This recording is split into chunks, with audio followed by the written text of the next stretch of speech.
menor, ¿cierto?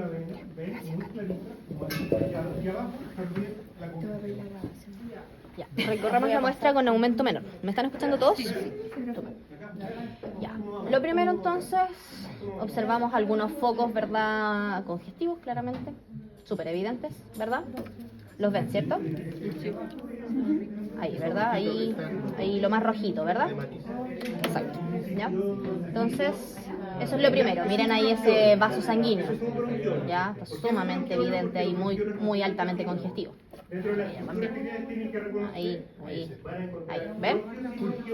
Perfecto. Entonces, eso es lo primero. Lo segundo, estructuras que identificamos. Obviamente estos son vasos sanguíneos, ¿verdad? Los tabiques alveolares, ¿ya? Que en este caso, ¿cómo se ven esos tabiques? ¿Felices? ¿Tristes? ¿Se van a morir? ¿Qué creen ustedes? ¿Están muriendo? Normal. Mira, les pongo el normal. Miren eso. ¿Ya? Y miren eso. ¿Qué tal? Claramente, ¿cierto? Están bastante tristes, ¿ya? ¿Y qué es lo que le está pasando principalmente? No, esto es simplemente congestión, ¿ya? Cuando veamos alguna zona hemorrágica se los voy a mostrar, si es que encontramos. Puede que haya, no necesariamente puede que esté. Porque la hemorragia, como les dijo el profe, es, bueno, y también lo que les mencioné, es que están los eritrocitos extravasados, es decir, que están fuera del territorio capilar, fuera de los vasos sanguíneos, ¿ok? Entonces acá están solo dentro de los vasos sanguíneos, si se fijan, ¿cierto? Están en cúpulos muy chiquititos y justamente dentro de los tabiques alveolares. Y eso quiere decir que son propios de los capilares que están ahí, porque recuerden que dentro mismo de los tabiques alveolares, ¿cierto? Corre toda la irrigación directamente y están en íntimo contacto tabique con capilar para producir el intercambio gaseoso, porque si hay una distancia muy grande, obviamente, se impide. Y esto es lo que está pasando acá. Justamente, como hay presencia de líquido, chicos, más bajito, por favor.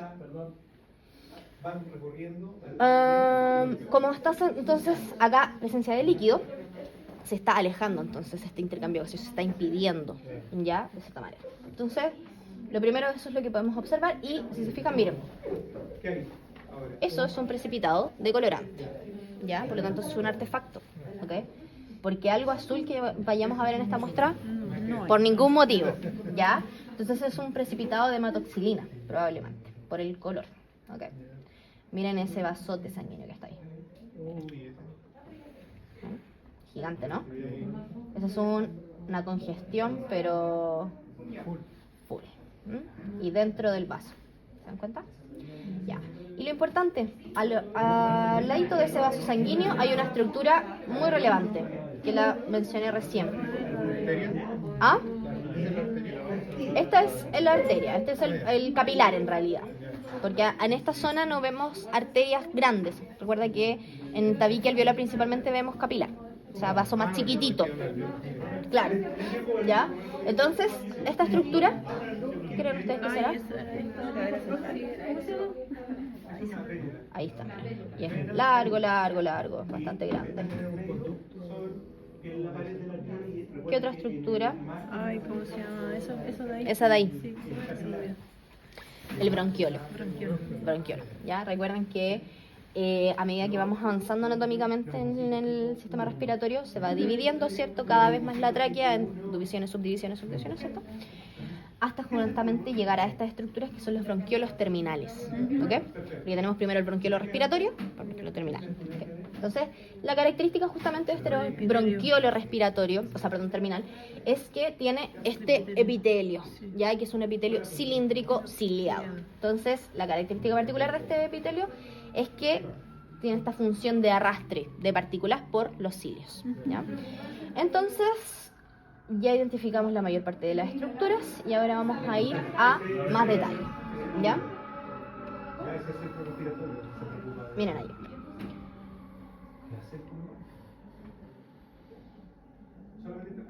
Ahí está. Ya. Aquí vemos varias cositas. Lo primero, la congestión, ¿cierto? Propia. Aquí hay un montón de eritrocitos. Pero si se fijan, ¿cierto? Hay un puntillado como negrito, ¿verdad? Miren allí también, miren acá, hay unos acúmulos, ¿verdad? Negros. ¿Qué creen ustedes que será eso? Necrosis. No, necrosis, como tal. Eso es un acúmulo. ¿Mm? ¿Cómo? No, los coágulos los vamos a ver, pero no de ese color, ¿ya? Y por otro lado, el coágulo lo vemos en vivo, o sea, en el animal en vivo. ¿Ya? En estas muestras no vamos a ver coágulos, ¿ya? Entonces, ¿qué será esto? Un acúmulo de un pigmento, que en este caso que es carbón, ¿ya? Y a esta patología se le denomina la antracosis, que es bastante común en los seres humanos, más que en los animales, ¿ya? Pero en nuestros animales puede ocurrir principalmente en individuos que tienen tutores fumadores, ¿ya? Los tutores fumadores pasa mucho esto porque recuerden que el cigarro tiene un montón de componentes, entre ellos carbón, ¿ya? Y justamente el hecho de tanto fumar con el animalito dentro le puede provocar esto, ¿ya?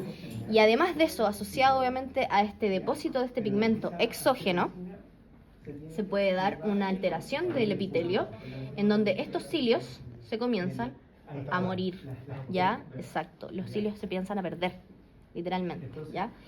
Y eso se denomina una metaplasia escamosa, es decir, que este epitelio cilíndrico ciliado funcional pasa a ser un epitelio cúbico, cuboidal, por lo tanto pierde funcionalidad y entonces el mecanismo de defensa principal se pierde, ¿ya? Eso no puede pasar, por ejemplo, por contaminación ambiental. Justamente, gracias, porque eso es lo que les iba a decir. El otro posible efecto donde podemos ver esto en veterinaria es en animales que están expuestos a una contaminación ambiental muy grande. Por ejemplo, la minería. Por que eso ejemplo, es ahí, en perro zonas mineras o también, por ejemplo, en ventanas. En la ciudad, Sí, sí. ahí el metal pesado y todo eso, ahí está, pero a la orden del día. ¿Ah? Para las personas lo mismo. Sí, exactamente lo mismo. Y en las personas también se denomina antracosis, ¿ya? Y esto es a medida, bueno, en los mineros de carbón, esta enfermedad es una enfermedad muy común y en general lo que vemos aquí es que el pulmón se vuelve negro, completamente, ¿ya? Entonces, exactamente, como que tuviera hollín. Ujú. Y ese efecto entonces, bueno, aquí es una antracosis bastante leve, ¿ok? Versus, obviamente, como les digo, que en otras áreas se ve el pulmón ¿Y completamente. esa enfermedad se puede tratar o no es tratable? Mira, lo que yo entiendo es que no, porque no puedes sacar el pigmento. Esa es la cosa, queda pegado, exactamente. Entonces es muy difícil retirar este pigmento, aparte que están los pulmones. Por lo tanto, Como los así limpios. como, exacto, pensando en la mecánica de cómo limpiar un pulmón, no se puede. No podemos insuflarle agua al pulmón, lavarlo por dentro, a lo más que un lavado bronquialveolar, pero más allá de eso, no podemos meter más líquido dentro del pulmón porque si no, obviamente, podemos generar una neumonía. ¿Ya? ¿Alguien me dijo que ahora voy a ir, no se me adelante. ¿Ya? Entonces, eso es lo que es la explicación de esta parte, ¿ya? Y ahora justamente vamos a lo que mencionó la compañera, que es muy relevante, ¿ya? Ah, una cosita. Ya. ¿Se fijan que aquí, porque aquí están las células, ¿cierto? Sí. Todo este borde con puntillado moradito, ¿verdad? Estos son todos los núcleos de las células, ¿ok? Pero si se fijan, aquí hay otras estructuras. ¿Lo logran ver? Como... ahí. De hecho, que ahí se ve mucho mejor. ¿Ya? Ese tejido es distinto, ¿verdad? De todo el resto. Y en este caso particular, recuerden que el tejido pulmonar es elástico. Por lo tanto, tenemos una gran cantidad de tejido, tanto muscular liso, por un lado, como también tejido conectivo, directamente. Entonces aquí lo que están viendo es una mezcla entre tejido conectivo, que es muy... ¿ya? Y por otro lado, claro, como el laxo, ¿verdad? Y por otro lado también estas fibras musculares que están acompañando, y por eso aquí algunas se ven con un corte longitudinal y la otra con un corte transversal, exactamente, ¿ya? O sea, aquí las vemos estiraditas y en otras veces con otro tipo de corte, ¿ya? Pero entonces es relevante que también identifiquen ese tipo de tejido, ¿ok? Y miren acá, ahora sí, esos tabiques alveolares. ¿Cómo los ven respecto tapadísimo. Con la forma. A esos. No hay intercambio. Mira, ¿ya? Aquí claramente están llenos de líquido, ¿ok? Y el líquido, ¿cierto? Es lo rosadito que estamos viendo acá. Esto es rosadito clarito, ¿ya? Eso que está entre medio, ahí. Toda esta zona. Por lo tanto, los tabiques están literalmente inundados de líquido, ¿ya? En este caso de edema, ¿ok? Causas que pueden asociarse a este edema. Neumonía. Ya, neumonía, sí, puede ser una inflamación, ¿cierto? Porque la neumonía es la inflamación en sí del tejido del parénquima pulmonar, ¿verdad? Por lo tanto, puede ser que también se asocie a eso, una enfermedad netamente del pulmón. Puede ser asma. Puede ser asma. El asma también Pero puede ni- generar edema, sí, también. El asma felino, La pérdida del equilibrio que dijo el profe de la hidrostática oscótica. claro, pero eso es asociado a una patología, a una entidad patológica. Por lo tanto, aquí la idea es que, claro, ese es el mecanismo por el cual se genera el edema, que es este desbalance entonces de las presiones, de la presión oncótica versus la presión hidrostática, ¿cierto? Hipervolemia.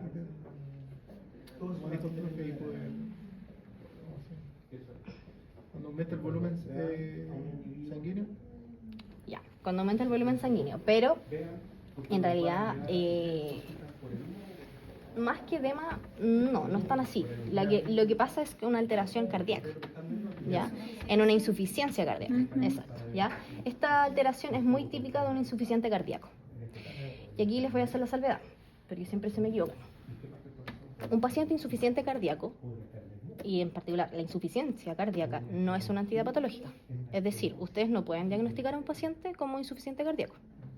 Ustedes diagnostican a un paciente con una cardiomiopatía dilatada, con una cardiomiopatía hipertrófica, con un conducto arterioso persistente, con una tetralogía de Fallot, con otra entidad que es parte del síndrome que genera insuficiencia cardíaca. ¿Ya? Eso es muy relevante. Es una patología que lleva a que se declare el síndrome como tal. ¿Y qué tipo de insuficiencia cardíaca llevaría a esto? ¿Derecha o izquierda? ¿Por qué?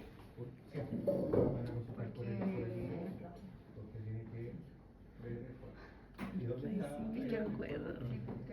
Izquierda. Sí, la izquierda. Izquierda. ¿Ya? La derecha es sistémico. La insuficiencia cardíaca derecha afecta todo el organismo, ¿ok? Excepto los pulmones. Y la insuficiencia cardíaca izquierda es netamente asociada a la afección pulmonar, ¿ok? Por lo tanto, un insuficiente cardíaco izquierdo, sí o sí, va a tener este tipo de afección, ¿ya? Y un insuficiente cardíaco izquierdo puede ser un paciente con cardiomiopatía dilatada, por ejemplo, que es un corazón globoso, un corazón grande, ¿ya? Que es bastante típico, por ejemplo, los perros grandes, de raza grande a gigante, los grandanés, estos perros, se da muy evidentemente que crece el corazón, ¿ya? Por una adaptación fisiológica, netamente. ¿Ok? Entonces, eso puede llegar o volverse o tornarse patológico y por lo tanto el individuo se vuelve insuficiente cardíaco y por lo tanto comienza a generar este desbalance entre la presión, obviamente arterial, la volemia, ahí se altera completamente, porque el corazón, imagínense, si un corazón que tenía este tamaño ahora tiene este tamaño, no tiene la misma capacidad de bombeo que un corazón normal, por lo tanto se vuelve insuficiente, ¿ya? Lo mismo con una cardiomiopatía hipertrófica, por ejemplo, en el caso de un gato, ¿ya? La dilatada siempre de perro, la hipertrófica siempre de gato, ¿ok? Siempre hagan esa asociación. Y la hipertrófica en los gatos es básicamente también un corazón grande, pero es principalmente el ventrículo, ¿ya? En el otro es todo el corazón, ¿ok?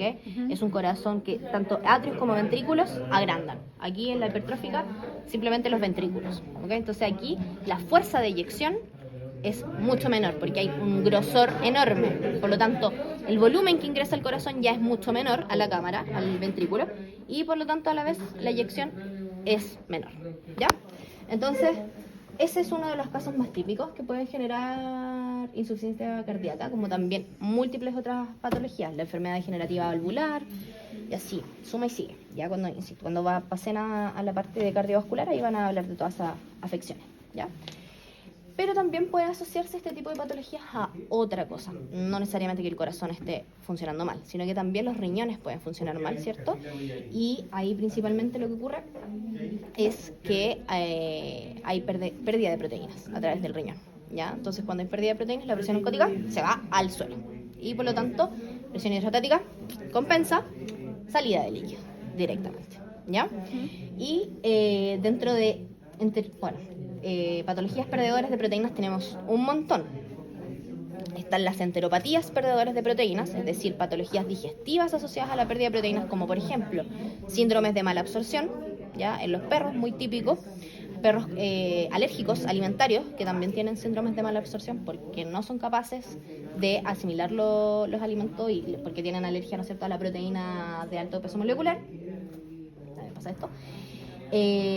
Y también en patologías renales, como por ejemplo los síndromes nefróticos, la glomerulonefritis, ¿ya? Que es donde está inflamado el glomérulo y por lo tanto entonces ahí los poros, ¿no es cierto?, este fenestrado que tiene el glomérulo se altera y por lo tanto se comienzan a perder proteínas que, recuerden, en la normalidad no se deberían perder, siempre se van a reciclar, ¿ya? Porque las necesitamos nuevamente para formar nuevamente cadenas aminoácidas y así sintetizar otra vez proteínas, ¿ya? Entonces, esta patología la podemos observar en múltiples tipos de... esta lesión, la podemos asociar a múltiples patologías, ¿ok? Y ahora vamos a ir a ver